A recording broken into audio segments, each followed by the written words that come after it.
그런데 여러분, 임플란트를 안 아프고 편하게 할 수 있는 방법이 있다면 믿으시겠습니까? 그 비법은 발치 즉시 하는 겁니다.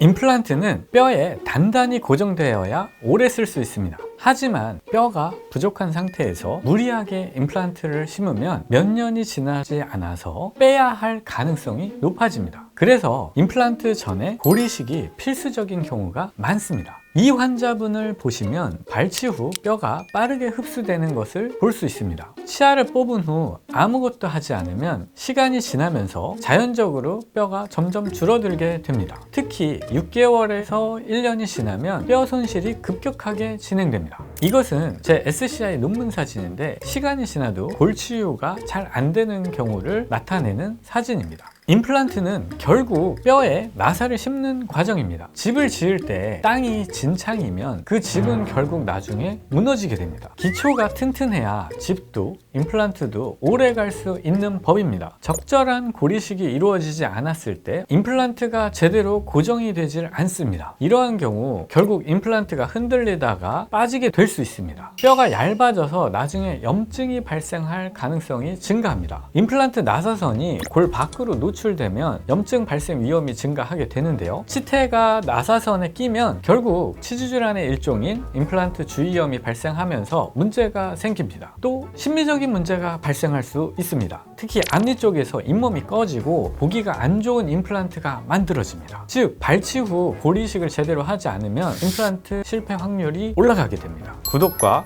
좋아요 부탁드립니다. 그런데 여러분, 임플란트를 안 아프고 편하게 할 수 있는 방법이 있다면 믿으시겠습니까? 그 비법은 발치 즉시 골 이식술을 하는 겁니다. 이를 빼는 것과 동시에 뼈 이식을 하는 방법이죠. 전문 용어로는 리치 프리저베이션이라고 하는데 치아를 뽑은 직후 그 자리에 뼈가 무너지지 않도록 골 이식을 하는 과정입니다. 제가 재작년에 서울대 교수님들과 발치 즉시 골 보존술에 대한 책도 내고 발표도 했습니다. IGBR이라는 제목의 책이고요. 이 방법은 전 세계적으로 각광받고 있는 술식입니다. 발치 후 골 보존술을 하면 어떤 장점이 있을까요? 뼈의 형태가 유지되어 무절개 임플란트가 가능해집니다. 또한 추가적인 뼈 이식이 필요 없거나 최소화되기 때문에 출혈과 붓기가 감소합니다. 이것은 수술 후 통증이 현저하게 줄어드는 것을 의미합니다. 가장 중요한 건 임플란트 실패율이 감소한다는 점이에요. 결과적으로 훨씬 더 빠르고 편안한 치료를 받을 수 있습니다. 그런데 왜 유튜브에서 고리식을 하지 말라는 영상이 그렇게 많을까요? 고리식은 전 세계 석학들이 많이 하는 술식입니다. 고리식에 대한 연구와 논문도 엄청 많아요. 그런데 고리식은 아무나 할 수 있는 것이 아닙니다. 고도로 숙련된 의사가 아니면 고리식은 임플란트보다 난이도가 더 높을 수 있습니다. 고리식을 잘못하면 탈이 날 수 있거든요. 이런 이유로 고리식을 하지 말라는 것 같습니다. 하지만 제가 말씀드렸듯이 임플란트는 뼈에다가 심는 것입니다. 골소실이 있는 경우 고리식은 필수입니다. 그럼 발치 즉시 고리식을 했을 때 환자분들이 어떻게 느꼈는지 저희 병원 환자분들 인터뷰 몇 개만 보고 가겠습니다.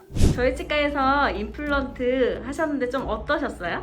오기 전에는 겁이 좀 많이 나서 두려웠는데 짧은 시간에 그냥 금방 한 것 같아서 아픈 것도 잘 모르고 되게 편안하게 잘했던 것 같아요. 편하고 하나도 안 아팠어. 하는 느낌을 못 느꼈어요. 이쪽에 치과는 동네에서 있는데 한 6개월을 고생을 했는데요. 그 트라우마 때문에 임플란트를 안 하려고 했어요. 근데 여기를 와서 이걸 껴보고 너무 좋고 원장님 정말 한번 안아주고 싶고 커피도 사주고 싶고 막 좋은 거 다 해주고 싶은 심정이에요. 어떤가요? 다른 병원에서 임플란트로 고생했던 분들이 저희 병원 와서 발치 즉시 골 보존술 후 너무 편하게 임플란트를 했다고 놀라곤 합니다. 임플란트를 오래 사용하려면 처음부터 뼈를 튼튼하게 잘 만들어야 합니다. 발치 후 고리식술을 하면 추가적인 수술 없이 이상적인 결과를 얻을 수 있습니다. 오늘 영상이 도움이 되셨다면 좋아요. 다음 영상이 궁금하면 구독을 눌러주세요. 덴티피디아였습니다.